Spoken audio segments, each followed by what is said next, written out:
Vamos a continuar con nuestra materia. Entonces, hoy vamos a ver la página 6, que viene siendo ahora sí la nueva ley, la ley evangélica. ¿Ya lo localizaron? ¿Sí lo trajeron? La ley nueva o ley evangélica es la perfección aquí debajo de la ley natural revelada. Es obra de Cristo y se expresa particularmente en el Sermón de la Montaña. Es también obra del Espíritu Santo y por ello viene a ser la ley interior de caridad. ¿Cómo se expresamos esta ley nueva? En el mandamiento doble de la honra. Haz a Dios sobre todas las cosas y a tu prójimo como a ti mismo. ¿Alguna vez ya les había explicado esto? Si no, en alguna vez también lo mencioné, porque lo puedo escuchar. La ley del amor al prójimo ya existía. Podemos encontrar Levítico. Entonces, desde el Antiguo Testamento ya estaba ahí marcado. ¿Por qué le llamamos la nueva ley? Porque Jesús le da una nueva connotación. Para el judío, el prójimo era solamente el que pertenecía a su pueblo. ¿Sí? Entonces, ellos no tenían ninguna responsabilidad si llegaba un egipcio, si llegaba un griego, samaritano. ¿Sí? Solamente con su pueblo, ahí se voy a expresarles este amor, caridad, preocupación. Jesús dice, acuérdense cuando llega el hombre y le pregunta, ¿verdad? ¿Cuál es el mandamiento más grande? Si era un doctor de la ley y quiere ponerle zancadilla. ¿Por qué le hace esta pregunta? También porque en tiempos de Jesús, de los 10 mandamientos originales, al paso del tiempo, en el pueblo habían sacado muchas normas. Ya para ese momento había más de 600. Eran como 615, 620, algo así, ¿no? Entonces, imagínense, estaba todo así reglamentado y llegaban a cosas absurdas. Ya se los he mencionado. Tenían marcado incluso el número de pasos que podían dar en sábado. El sábado sigue siendo un día sagrado para el judío. Y no se pide tocar la Tierra Santa y si les toca vivir en sábado, esa es la famosa. Si se hospedan en un hotel de judíos y les toca pasar un sábado ahí, olvídense de que van a tener a alguien en la recepción diciéndoles que les falta, que se les ofrece. Olvídense que dicen que los elevadores se va, o dicen que en algunos el elevador se va solamente a la piso. Porque dentro de las tradiciones que tienen actualmente los judíos, por todo esto, es de oprimir el botón. Para que les bueno, pero son muy mañosillos, dicen que luego los que están ahí trabajando con ellos, a veces les da tocado que luego están, pero ay, qué calor hace. Ay, qué calor se siente, ¿verdad? Para que los que están ahí, que no son judíos, vayan y vayan el ventilador. Entonces, desde el tiempo de Jesús se sabía toda esa normativa. Y Jesús muchas veces discutió con ellos diciendo eso, oigan, si se les cae el burro al pozo, aunque sea sábado, van y lo sacan. ¿Qué no tiene derecho un hermano que está enfermo, que tiene 30 años, sometido a una situación incomprometida de salud, que lo olvidaremos hoy, aunque sea sábado? Y les dice, hipócrita, ¿verdad? Entonces, cuando llega este doctor, le dice, ¿cuál es el mandamiento más grande? Lo dice porque, de todos estos 600, ¿cuál es el más importante? ¿Cuál es el que, pase lo que pase, yo no debo dejar de cumplirlos? Entonces, Jesús ya le dice, amarse a Dios en todas las cosas y al prójimo como a mí. Y el doctor de la ley lo verifica muy bien, pero todavía es como, dice, pero ¿quién es mi prójimo? Entonces Jesús narra aquella preciosa parábola de y lo hace con toda la intención. También ya hemos hablado de cómo en ese momento judíos y samaritanos no se podían ver. Tenían el mismo origen, también los samaritanos serían en Yebet. Y tenían mucho de la religión judía, pero se habían contaminado, ¿verdad? Cuando cae el reino del norte, cuando los invaden y se mezclan a los israelitas con otros pueblos. Entonces, por eso, para los judíos pues, estaban contaminados y eran unos herejes. Y por eso no se podían ver en la casa. Enemigos a muerte. Como les gusta disfrutar mucho. Entonces, dice Jesús, un hombre que iba bajando de Jerusalén a Jericó, lo asaltaron. Y lo dejaron medio muerto al lado del camino. Pasa un sacerdote, lo ve, se sigue de lado. Pasa un levita, lo ve y les pasa de lado. Pasa un samaritano, uno de nuestros enemigos, y se acerca a él y ve, cura sus heridas, las unge con aceite, lo echa en su caballo y se lo lleva a la posada. Ahí lo sigue cuidando y cuando se va le deja al dueño de la posada, dinero, los plenarios, le dice, cuídalo. Si falta dinero, me quería hacer esto bueno. Entonces Jesús le dice al que estaba preguntando, ¿cuál de estos se portó como prójimo? Dice, el que lo ayudó. Fíjense cómo está interesante esta palabra, es muy bonita. Primer dato, lo que ya les decía, judíos y samaritanos eran enemigos. Segundo dato, al hombre que salva se queda medio muerto al lado del camino. Dentro de la norma judía estaba prohibido tocar a los difuntos. Mientras van y averiguan si estaba muerto, estaba vivo, si estaba muerto, y el sacerdote y el levita si se acercan, van a quedar impuros. Y estos iban a ejercer su servicio sacerdotal al templo. Y si quedaban impuros, no podían salir del templo. Entonces, no es que no hayan querido ayudar, no es que lo hayan visto de una manera despreciativa, sino que para ellos pesó más el exactamente el purificados dentro. ¿Sí? Entonces, los judíos, de los 10 mandamientos originales, van sacando una serie de normas, llegaban al ridículo. ¿Por qué? No sé por qué las sacaron. Sí, en la Biblia puede tener por ahí una explicación. Una cosa que sí, ahí hay explicación, es de que para la mentalidad judía, el alma estaba en la sangre. Entonces, si alguien tocaba la sangre, quedaba impuro. Pero también quedaba impuro quien tocaba un muerto. Digo, ¿por qué? No sé, ahí sí lo desconozco. ¿Cuál fue la razón que ellos dieron para declarar que... Pero digo, esas fueron normas que vamos sacando pasado el tiempo. Todavía lo de la sangre se explica un poco más, ¿verdad? Porque ellos decían, es que la sangre es penosa.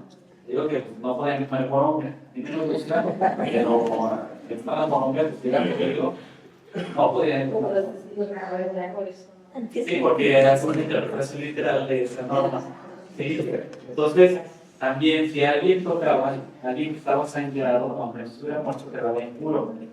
Si tocaban sangre de animales, también de los animales se consideraba si la tocaban la sangre, quedaban impuros. ¿Sí? La mujer en su menstruación quedaba impura. La mujer cuando daba a luz quedaba impura. Sí. Entre muchas cosas, pero una de ellas era el tocar la sangre. Quien tocaba a un enfermo de lepra quedaba muerto.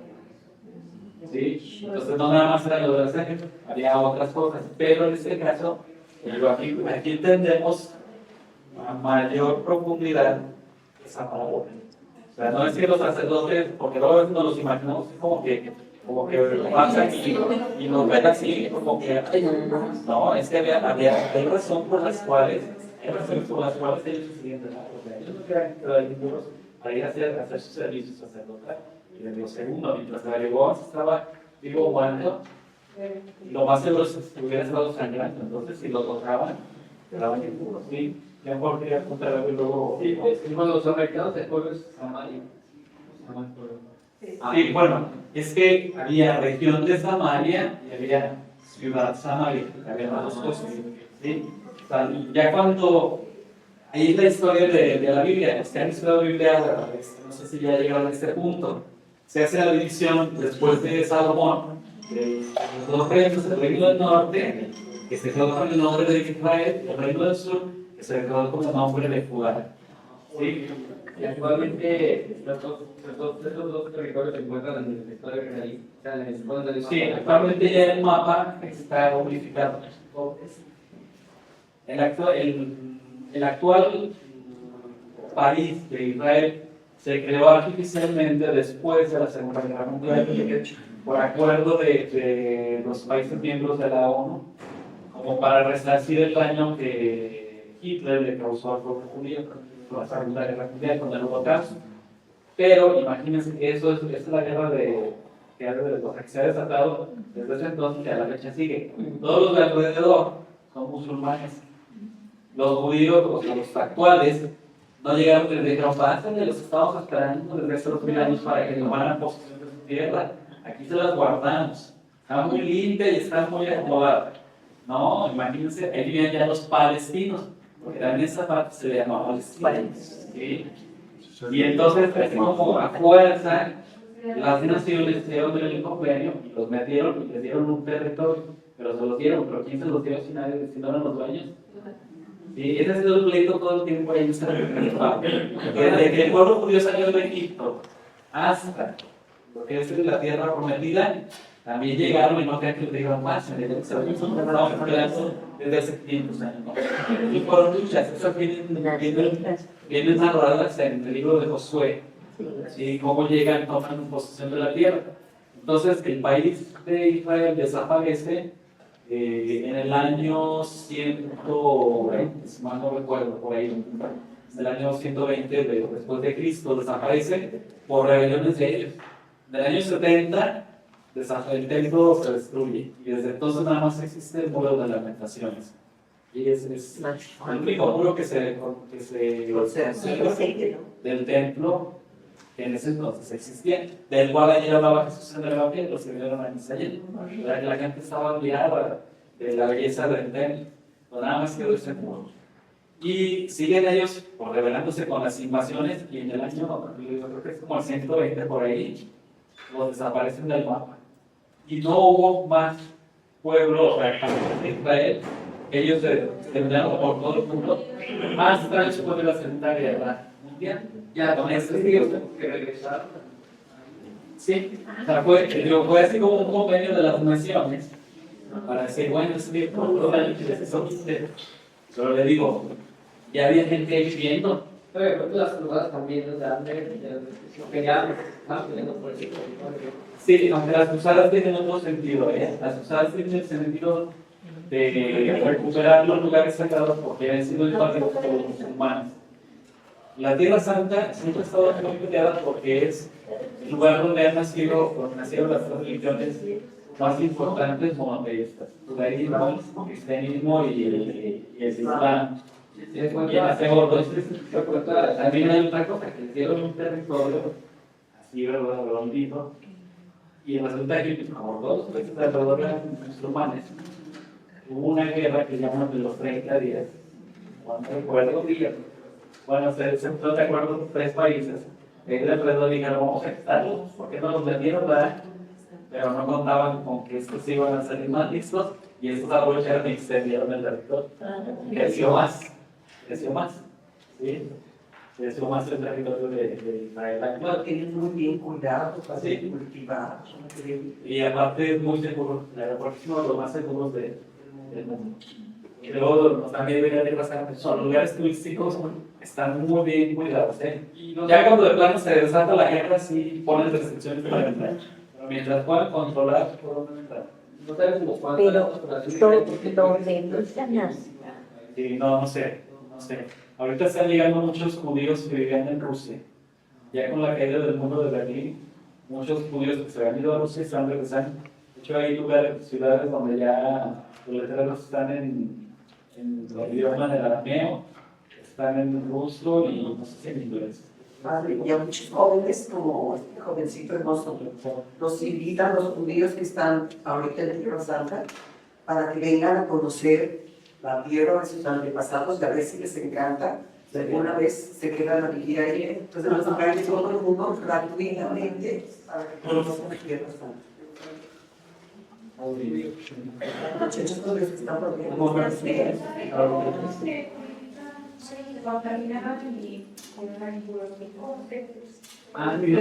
Tenían ritos de purificación. Sí, por ejemplo, acuérdense con la Virgen María, que tenemos la fiesta de la purificación, ¿se acuerdan cómo? Cuando fue al templo, estaban ancianos. Pues es un rito doble, Sí. la presentación de Del Jesús en el niño templo y la purificación de ella. Sí, y cómo lo hicieron a través de los hechos. María no necesitaba purificación, ¿verdad? Pero ella se sometía al rito judío. Y luego ellos tenían una fiesta, toda la fecha que existe, que se hace cada año, que le llaman el Yom Kippur. Sí, y entonces, pero no equivocarme en el nombre en arameo. Pero donde sale el chivo expiatorio, esa frase que nosotros utilizamos sale de esa fiesta. ¿Qué hacían?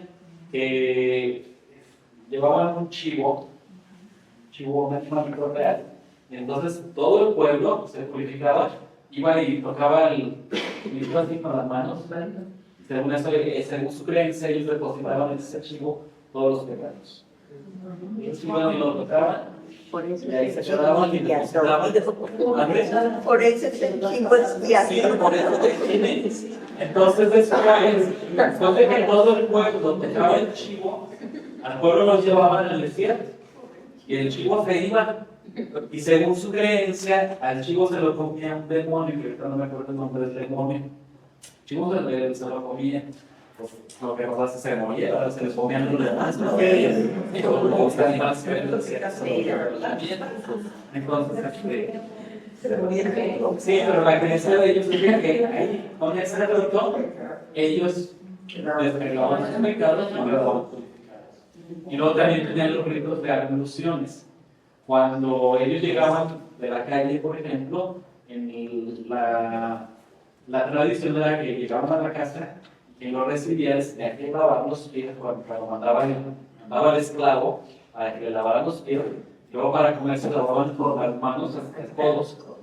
Muchas veces a Jesús tiene una característica porque no hacía todos esos ritos. Jesús todo brincaba, pero era para provocarlos, ¿verdad? Para hacerles ver que su corazón no era lo más importante. Era más importante la justicia del corazón. Entonces había varios ritos de purificación. ¿Sí?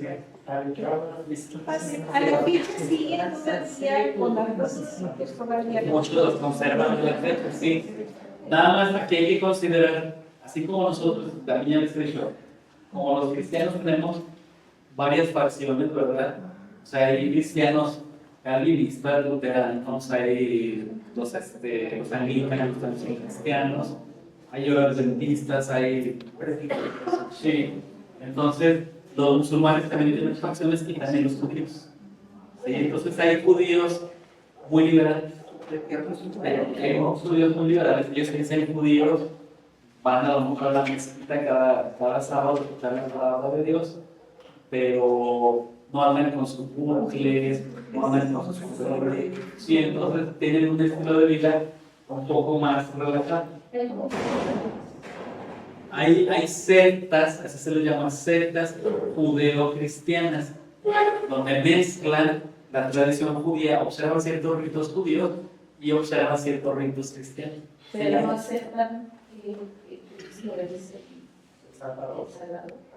Fíjese que yo ahí tengo mis dudas, me hace que sí. esas Lo que pasa es que yo de ahí no he conocido a alguien que me platique, pero lo que entiendo sí aceptan a Jesús como el Mesías, pero siguen observando los ritos del judaísmo. ¿Sí? Por ejemplo, eso desde los inicios de la iglesia, vean a San Pablo cómo se pelea con ellos, con los judaizantes. Pablo se pelea mucho con ellos porque eran gente venida de la tradición judía que llegan a las comunidades de origen griego y les quieren imponer las normas de los judíos.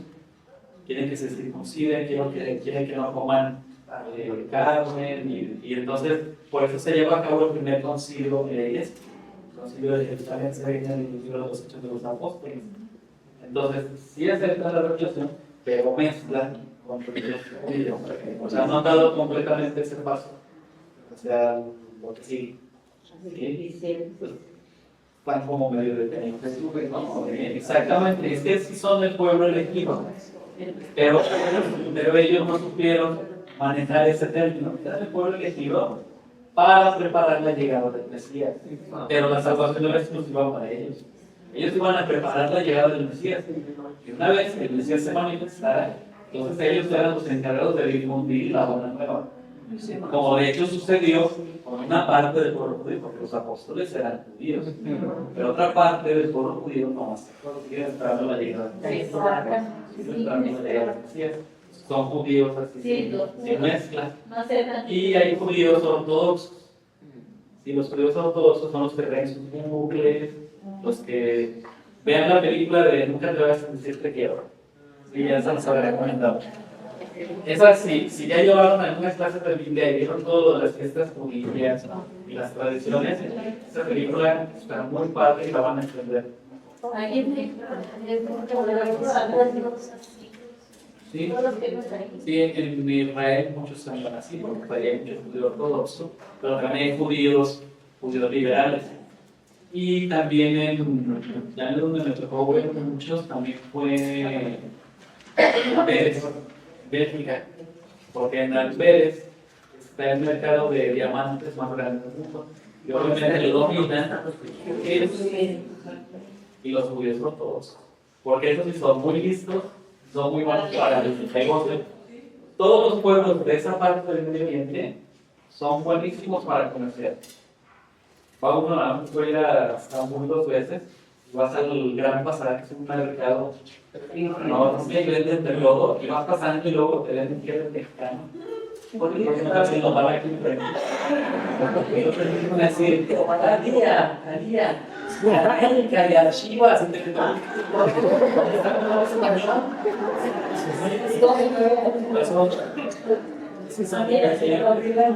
comerciantes.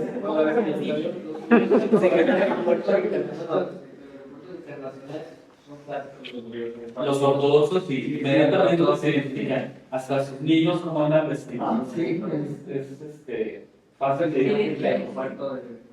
Sí.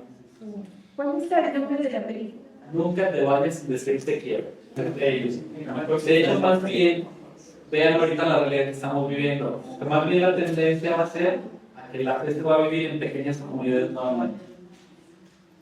Había un padre, yo estaba de aquí de la diócesis, que paz descanse, el padre Carlos Martín del Campo, se lo llevó a conocer. Uno de los padres muy sabios, inteligentes de la diócesis. Y él decía eso. Dice, es que nuestra iglesia, por toda la gente que está cayendo en una frialdad de la violencia de la fe, no digamos ya que dejan la religión, sino que no la viven como deberían. Dice, pero vamos a concluir nuevamente en vivir en pequeñas comunidades como fue al principio. Dice, eso ojalá que tarde mucho, ¿verdad? Pero como que más bien por ahí va la cosa.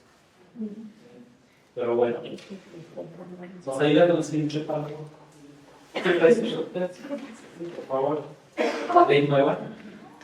La ley nueva es la gracia del Espíritu Santo dada a los fieles mediante la fe en Cristo.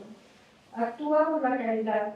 Utiliza el sermón del Señor para enseñarnos lo que hay que hacer y los sacramentos para comunicarnos la gracia de realizar. Vean, Espíritu Santo, la caridad, la Trinidad, todo esto nos va dando un panorama diferente. Pues Jesús con esa parábola del amor al prójimo, cuando decir otra cosa interesante, ¿quién es el que recoge a aquel hombre? El samaritano, que era enemigo, que era extranjero, que tenía raíces comunes, pero es el que se anima a acercarse y tocarlo, porque para él no quedaba impuro. Y cuando Jesús le pregunta al doctor de la ley, ¿quién se portó como prójimo del hombre que le desgracia? ¿Cómo le contestó? Que tuvo compasión. Que tuvo compasión. Ni siquiera se atrevió a decir el samaritano. Ni siquiera se atrevió a decir el origen del hombre porque eran enemigos. Fíjense, entonces llevó el orgullo de ese doctor de la ley. ¿Sí? Pero vean cómo todo se fundamenta en la caridad, el amor a Dios, que se refleja en el amor al prójimo, que se hace patente de esa manera. Y asistir a sus necesidades. Lo unge con ese sacramento de los últimos enfermos. Porque yo siempre les explico cuando bautizo, ¿verdad? Porque los aceites son tan importantes en la iglesia, porque tienen su origen en la tradición judía, luego cristiano, los asumen. En la antigüedad no había medicinas, ni doctores, ni farmacias como las conocemos. Entonces alguien se cortaba, se golpeaba, y el aceite, les daban esos angelicados, no ponían que se para aquí, por favor. La ley evangélica da cumplimiento, purifica, supera y lleva a su perfección la ley antigua. En las bienaventuranzas da cumplimiento a las promesas divinas, elevándolas y ordenándolas al reino de los cielos. Se dirige a los que están dispuestos a acoger con fe esta esperanza nueva, los pobres, los humildes, los afligidos, los limpios de corazón, los perseguidos a causa de Cristo, trazando así los caminos sorprendentes del reino. Hablábamos de que el pedagogo, parecía esa figura. ¿Qué es el pedagogo? También le explicábamos a los que no estuvieron. Era el esclavo, pero eso era en el ambiente griego, era el esclavo que llevaba a los niños a la escuela. ¿Sí? Y entonces era el pedagogo, realmente. Y de ahí se le aplica pues, a quien se le a enseñar, ¿verdad? Pero el pedagogo era realmente el que acompañaba al niño de la mano, lo besaba con el maestro, lo esperaba ahí, cuando terminaba la lección, lo agarraba y lo llevaba a la casa. ¿Sí? Entonces, San Pablo nos dice que la ley antigua, la ley mosaica, es el pedagogo, ¿sí? Para recibir la ley nueva. Pues Jesús nos viene a traer la plenitud. No es decir, ya todo lo anterior no existe. Hay que dar ese pasito hacia adelante. Por eso ahora la concepción de prójimo va más allá. No es nada más de mi pueblo. Por eso la ley antigua se vuelve nueva. Ya existía el precepto del amor al prójimo. Pero Jesús le da la amplitud que debe de tener. No es nada más los de mi pueblo. No es nada más los de mi colonia. No es nada más los de la Iglesia Católica. No. Todo hombre o mujer caiga en desgracia y está necesitado. Y luego viene a enumerarnos las bienaventuranzas. Partimos de los 10 mandamientos de la antigua y llegamos a la perfección con las bienaventuranzas. Yo creo que todos se quedaron sorprendidos cuando escucharon a Jesús. Dichoso el que llora. Dichoso, sí, por lo general las lágrimas son de tristeza, ¿verdad? De dolor. Los pobres, también en la concepción judía. Por eso ellos son muy buenos comerciantes, porque para ellos, quien tenía mucho dinero, quien materiales, ganado, estaba en eso. Y en cambio, quien estaba enfermo o vivía en la miseria, pues Dios casi que lo estaba maldiciendo, ¿no?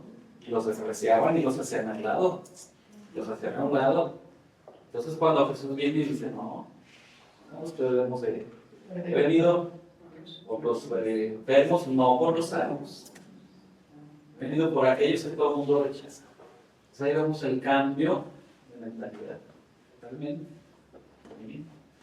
Y gracias a que, regresando a lo de que cambia, purifica la nueva ley a partir de esta ley evangélica, somos parte también de su reino, ¿no? Porque ya nosotros somos descendientes del pueblo. ni del pueblo. Nos consideramos descendientes de Abraham en la fe. En la fe. Por eso, de hecho, así se le conoce como nuestro El Padre Padre en la fe. en la tierra. Porque Él es el primero que es llamado por Dios directamente para formar el pueblo elegido. O sea, el pueblo elegido del Antiguo Testamento es el pueblo de Israel. El pueblo elegido del Nuevo Testamento es la iglesia y todos aquellos que de buena fe acuerdan. Eso. ¿Sí? Vemos la perfección de la siguiente. Liz. Sí, me estaba contando. La ley evangélica lleva los mandamientos de la ley. El evangelio conduce hacia la ley de virtud mediante la imitación de la perfección del Padre Celestial, mediante el perdón de los enemigos y la oración por los perseguidores, según el modelo de generosidad divina. Otra cosa que sorprendió, ¿verdad? ¿Cómo que si te golpean una mejilla, ponga la otra? ¿Cómo que tienes que perdonar a tu enemigo y quererlo? ¿Cómo que te pide el manto, darle la túnica? Entonces es ir más allá. Tampoco es, no hay que interpretarlo literalmente. No es que si me golpean, pues ya tampoco. También tiene que ver justicia. Entonces hay que combinar todo lo que es la Biblia. Y a veces, luego las interpretaciones de los hermanos separados es que mutilan la palabra de Dios. Entonces no hay que tomar literal, hay que saber interpretar. Pero sí el Señor habla del perdón. Del perdón, sobre todo a los enemigos y a los hijos. Lo malo es que a veces no sabemos interpretar. En la parábola que nos acaba de decir, que pasó un sacerdote y nosotros nos quedamos con ¿no? Un padre, un sacerdote y una fue para ver por él, hacer la explicación que usted nos da en las homilías y todo, es cuando ya uno... Se da cuenta, ¿no? De la profundidad de las palabras. Exactamente. Y luego también Jesús que le dijo, ¿quién fue el que obró más bien? Lo puso también él. Le dijo, a ver, ¿quién? Y le dijo, pues el que lo recogió, el que lo levantó, lo llevó. Se quita como su prójimo. No está diciendo que los otros actuaron mal, porque si no, Jesús hubiera dicho. ¿Por qué no les dijo? Es que los otros no, porque quedaban impuros, porque si ya estaba muerto, porque si lo tocaban. También Jesús ahí le había de haber puesto claro. Bueno, lo que pasa es que estaba frente a un lector de la ley. Entonces, el lector de la ley se supone que tenía todos esos elementos. Por eso es que luego, en el estudio de la Biblia es donde se va uno adentrando en los detalles y puntos que nos explican mejor todo lo que conlleva las palabras de Jesús y las palabras. Por eso, quien pueda estudiar también las palabras. Muy bonito. Aquí tenemos uno de los cursos de Sagradas Escrituras, pero ahí también la escuela bíblica de Dios nos ayuda mucho a poder eso. El Instituto de Laicos también tiene el diplomado de Sagradas Escrituras. Es muy bonito, por ejemplo, ver geografía bíblica, pues te explica muchas cosas también. Si va uno, pues y ya se hace un recorrido, es muy bonito porque entiendes muchas cosas. La escuelita bíblica está donde es la Anita Brenda, por ahí el colegio, por la clase de los hermanos. Eres esperanza. Sí, y es los viernes, hay 3 horarios. 3 horarios. Ahí está una de las porque había también a las 12. No. A las 2:30 y a la tarde, Había a las 5. de 5 a... De 5 a 7 y luego de 8 a 9:45. Sí, mire, estaba otro horario, de 8 a 9:45. Sí, yo me acuerdo que eran sobre eso. Y el diplomado es en verano. De hecho, yo lo recomiendo más el diplomado, o sea, cualquiera puede tomar, pero el diplomado es intensivo, también si es algo pesadito. Yo vi varios que están tomando un diplomado. Es en verano, son 4 semanas y lo imparten los padres que han estudiado. Todos licenciados en Sagradas Escrituras. Sí, y es por ciclos. Me parece que son 4 ciclos. 4 años. Se me hace que la Universidad Pontificia también tiene cursos. Creo que sí, también. En la universidad va a quedar grabado, pero no la mostré tanto por el costo. Por el costo, y creo que la calidad ahorita para niños, una cuestión muy personal, no es para ese costo. Creo que puedes estudiar lo mismo o hasta mejor las escuelas de usarla, la pontificia, y el costo es como entonces, De hecho, el padre Israel, que es coordinador en la pontificia, da clases en este diplomado de cada año. sí, yo una vez cada clase se la Son maestros de primer nivel. Practica los actos de la religión, la limosna, la oración y el ayuno, ordenándolos al Padre que en lo secreto, por oposición al deseo de ser visto por los hombres. Su oración es el Padre Nuestro. Evangelio de miércoles de ceniza. Las tres prácticas principales del tiempo de Cuaresma. La caridad se ve ejemplificada con la limosna, la oración, ¿sí? Y el sacrificio ejemplificado con el ayuno. ¿De acuerdo? Y todo es para agradar a Dios. Entonces, mucha atención con esto. Y, por ejemplo, el ayuno, sí hay que hacerlo con supervisión del director espiritual, y porque entonces no les mandan el trabajo en la escuela, y andan ayunando porque quiero hacer un sacrificio. Hay que tener la dirección espiritual para poder hacer este tipo de actos. ¿Sí? Pero, ¿por qué el ayuno depende de la persona? Sí, hay que tomar en cuenta varias cosas, ¿verdad? Por ejemplo, hasta la condición de salud. De hecho, en la Cuaresma, ¿cuáles son las edades para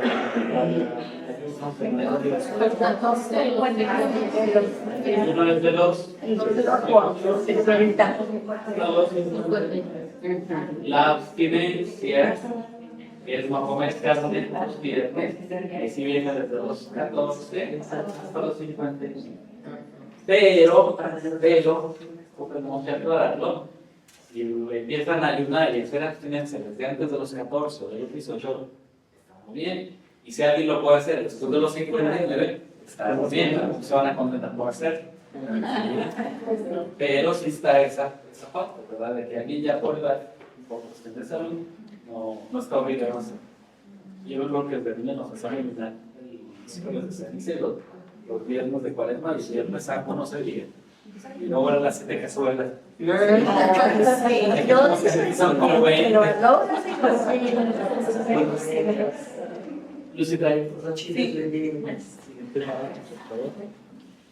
Toda ley evangélica está contenida en el mandamiento nuevo de Jesús, amarnos los unos a los otros como Él nos ha amado. La ley nueva es llamada ley de amor, porque hace obrar por el amor que infunde el Espíritu Santo más que por el temor.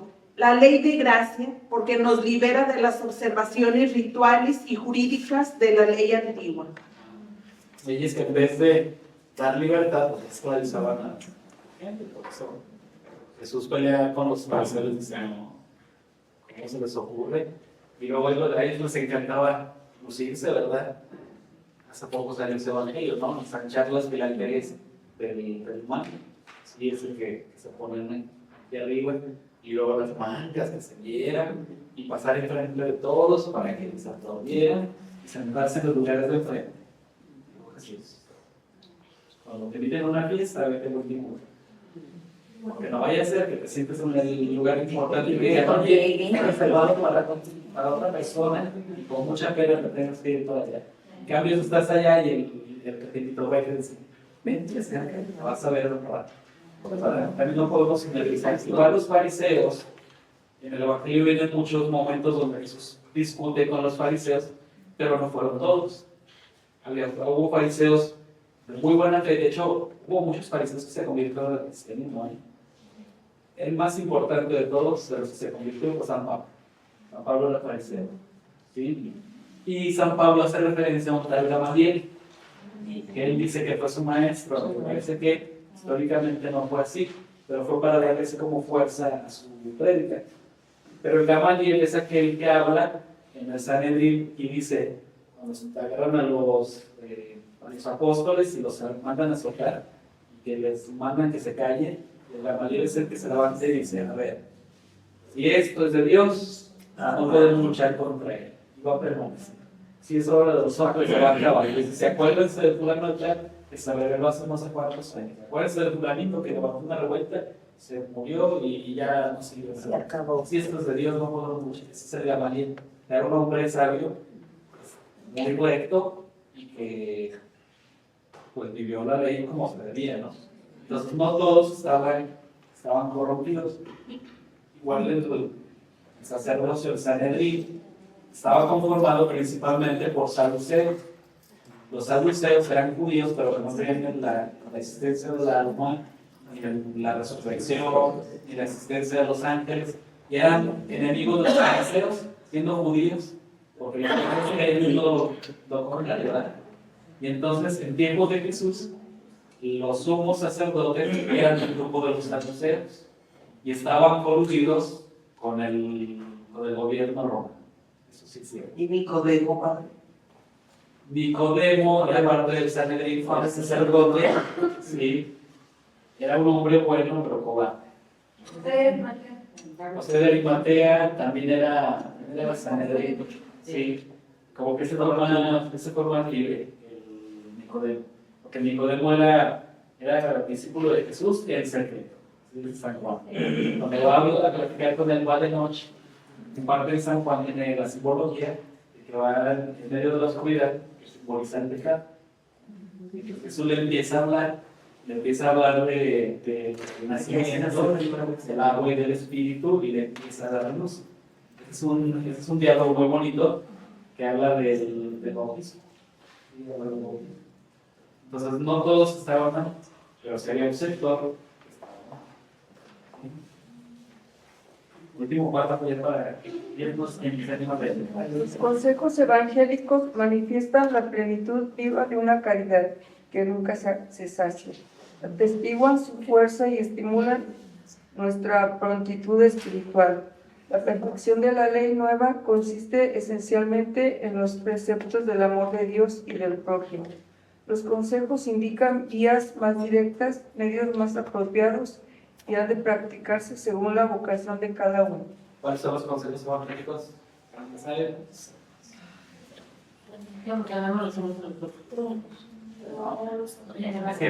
que luego tenemos la confusión. Los consejos evangélicos literalmente los tomamos como lo que Jesús dijo, ¿verdad? O sea, que nos aconsejaba venir. No, es un término técnico eclesiástico. Sí, los consejos evangélicos son los votos que hacen los religiosos que hacemos nosotros. Y que es la pobreza, la honestidad y la obediencia. Son esos tres. Pobreza, honestidad y obediencia.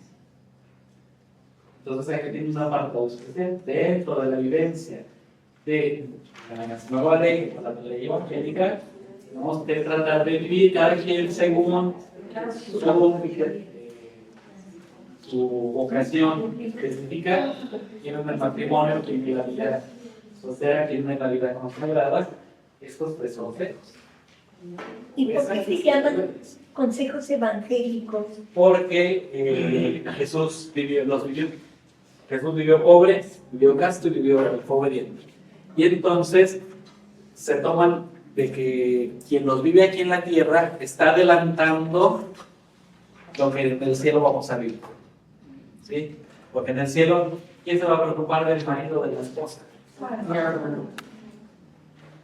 Recuerdo, si las familias de muertos, yo les digo, pues ya nos encontraremos con fulanito y sutanito. Entonces es así como invitar a la esperanza. Sí va a ser parte de la otra vida, pero lo más importante, fíjense muy bien en las palabras, es bien, hay que disponer de las personas. Lo más importante va a ser contemplar a Dios cada día y alabarnos. Ya lo demás, ya lo viste, ¿verdad? Va a quedar en segundo plano. Va a quedar en segundo plano. Claro que sí, pero eso no va a ser lo más importante. Pues, invitando a la esperanza, entonces, por el dolor que sí se encarga, pues es decir, bueno, ya nos encontraremos, y muchas de las oraciones hablan de eso, ya nos encontraremos en el cielo, ya compartiremos la gloria, ya nos veremos allá, ya nos reuniremos todos allá. Pero eso no va a ser lo más importante. Digo, lo más importante va a ser cuando pues, encontrarnos con él para eso fuimos creados. Y ya lo demás, el encontrarnos con el esposo, con los hijos, va a quedar ese nombre. Con los ex novios, padre.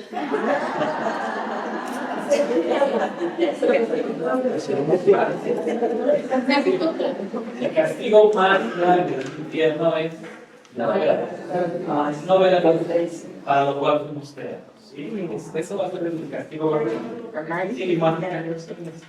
Ahora preguntar, el Consejo Básico de Obediencia, por favor, que lo puede ampliar, ¿a qué se refiere?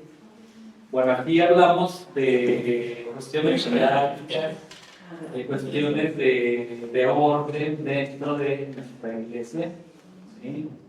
Por ejemplo, la obediencia del Papa es una muy importante.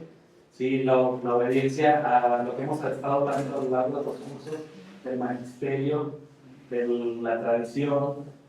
¿Sí? Viene, por ejemplo, el 8 de diciembre que celebramos. Hay 4 dogmas de la Virgen María. Tales dogmas. La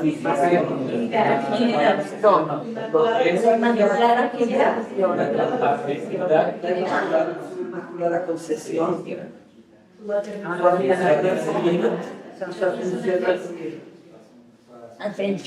Asunción. Ya están. Virginidad. La virginidad. La virginidad, la maternidad. Y su concepción. Es diferente la virginidad y la última.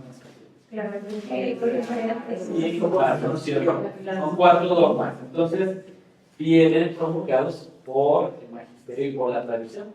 Entonces, quien niegue uno de estos 4 dogmas está faltando a la iglesia. No faltando bien. Exactamente. Está cayendo en el caso de esos hermanos en la iglesia. Quien no acepte, por ejemplo,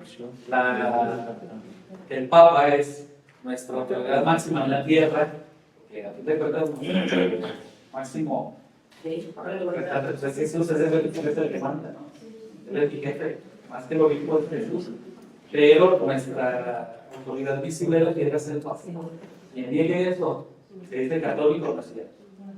Ahí tenemos las católicas por el derecho de decidir, ¿cómo se llama ese grupo? Que lo que hacen es ir en contra de todo lo que dice el Papa. Entonces, no es cierto. Y entonces ahí estamos aplicando la obediencia, ¿no?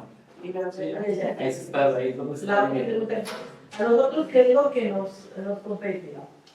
Los 3 también. ¿También los 3? Sí, nada más, por ejemplo, hay que entender la castidad matrimonial. Sí, porque algunos confunden la castidad con el celibato. No es lo mismo. El celibato es el no casarte o no tener un esposo o una esposa, y la castidad es mantener la pureza del alma. ¿Sí? Entonces también hay castidad matrimonial. También hay castidad matrimonial. Se vive exactamente en el ser fiel al esposo o a la esposa. ¿Sí? Ahí se resume todo, implica muchas cosas. Al Padre, obediencia de Cristo al Padre. ¿Qué le dice cuando se en el huerto de los olivos? Señor, Padre, si es posible que pase a mí este cáliz, pero que no se haga mi voluntad. Sí, ahí está la obediencia de Jesús.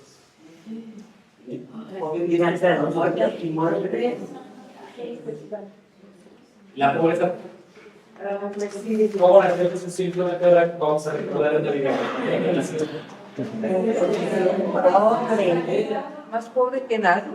La pobreza, ¿a qué se refiere a la pobreza espiritual? Se refiere a la pobreza espiritual.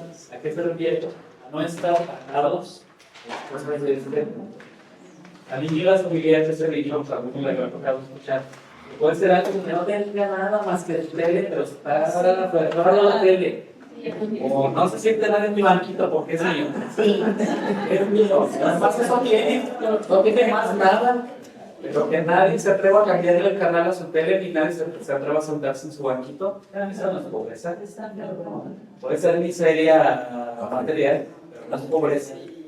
Y por el contrario, podemos encontrar gente con muchos recursos económicos, pero muy desprendidos. Y hoy en la parroquia me he encontrado mucha de esa gente, gracias a Dios. Que son muy desprendidos y padre se ofrezca y vemos gente que de verdad nos da testimonio. Esa es la verdadera pobreza. ¿Solamente existen los dogmas marianos o hay otros dogmas? No, hay más dogmas. Mayor actividad. Son todos dogmas. Todo el credo.